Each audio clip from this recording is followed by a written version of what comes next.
Le Père dit au Fils, ton trône, ô Dieu. Dieu avec minuscule, Dieu avec D majuscule. Jésus n'est pas qu'un prophète, Jésus n'est pas un ange, Jésus est Dieu avec D majuscule, parole de son Père, qui n'est même pas jaloux de ça. Je vais t'expliquer aussi pourquoi il n'y a pas la jalousie chez eux. Je t'explique déjà, ce ne sont pas des humains comme nous. Il y a un seul Dieu en trois personnes distinctes.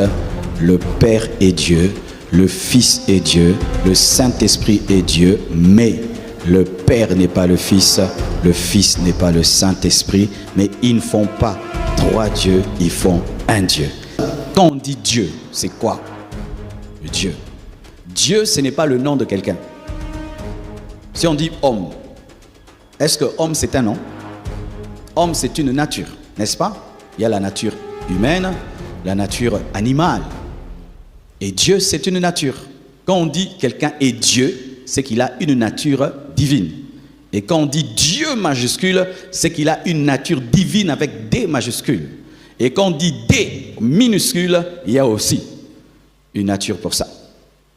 Alors quand on dit Dieu, ce n'est pas automatiquement le Père. Dieu, c'est d'abord une nature. Mais c'est aussi le Père, mais Dieu, c'est d'abord une nature.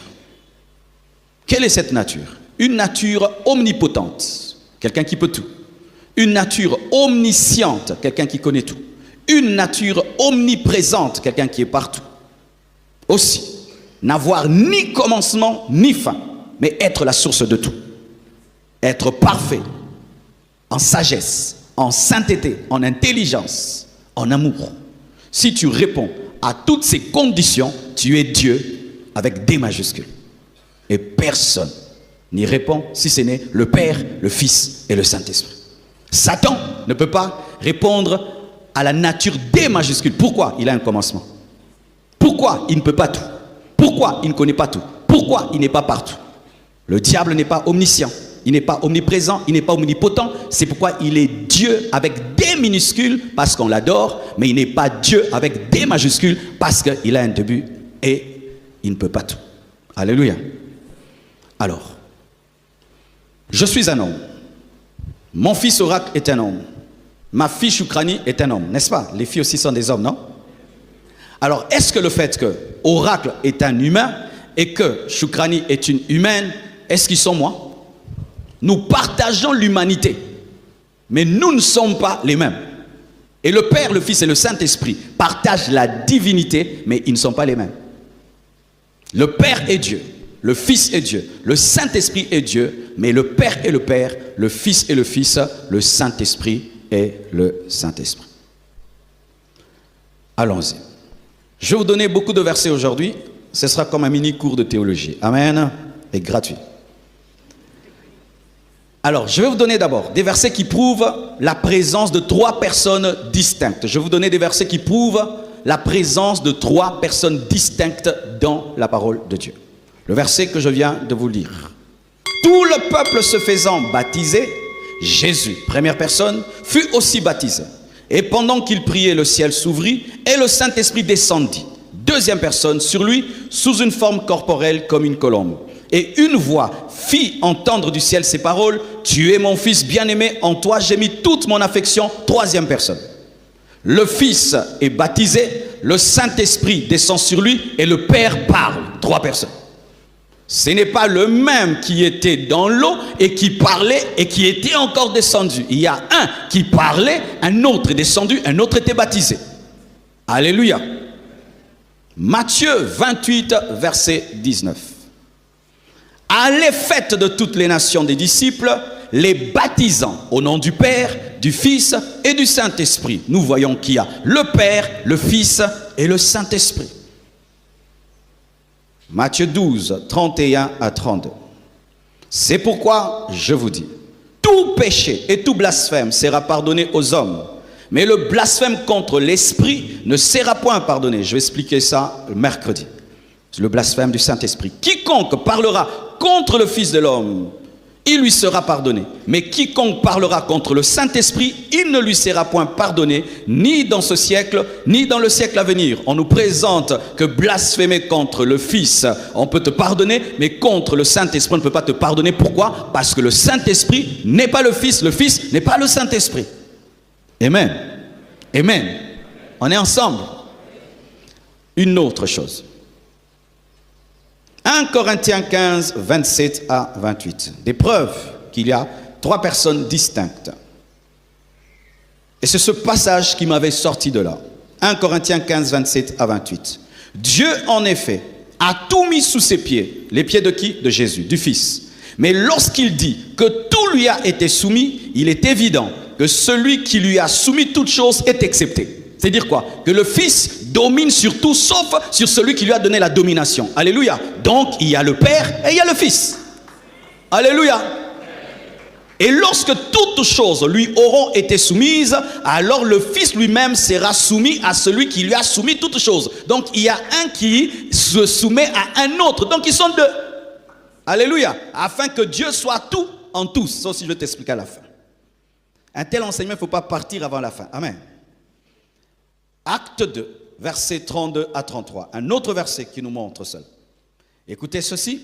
C'est ce Jésus que Dieu a ressuscité. Nous en sommes témoins.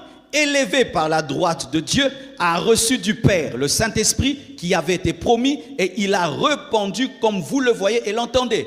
Il y a un qui meurt, qui ressuscite, qui se tient à la droite d'un autre et qui répand le Saint-Esprit à un autre. Donc il y a le Père qui ressuscite le Fils et le Fils qui répand le Saint-Esprit. 3.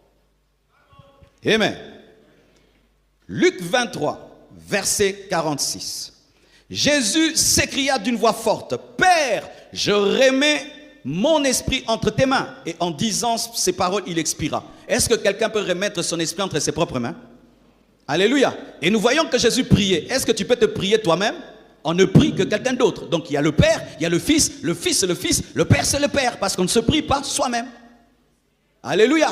Il a remis son esprit entre les mains du Père, parce que le Fils est distinct du Père. Jean 1, verset 18.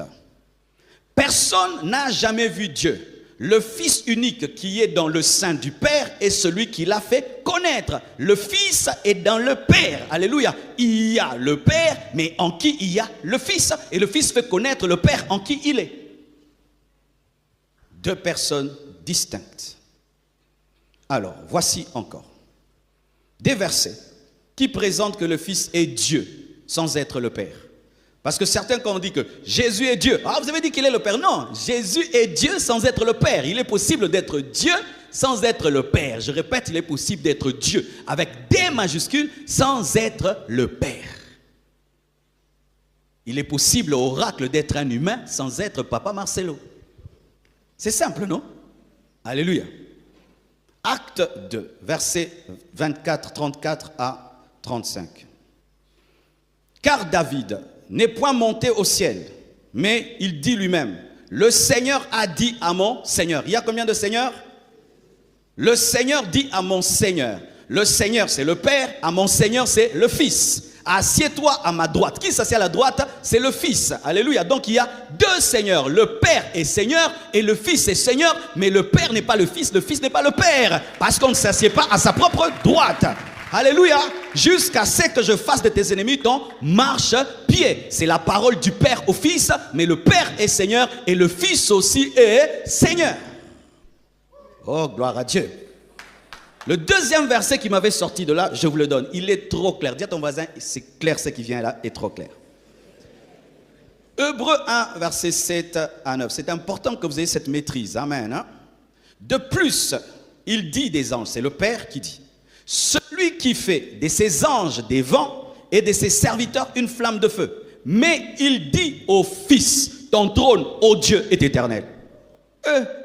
Le Père dit au Fils, ton trône, ô Dieu. Dieu avec minuscule, Dieu avec des majuscules. Jésus n'est pas qu'un prophète, Jésus n'est pas un ange, Jésus est Dieu avec des majuscules, parole de son Père, qui n'est même pas jaloux de ça.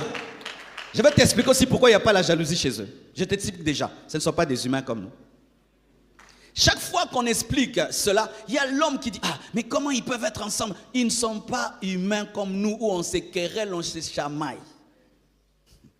De plus, il dit, des anges, celui qui fait des anges des vents, et de ses serviteurs une flamme de feu.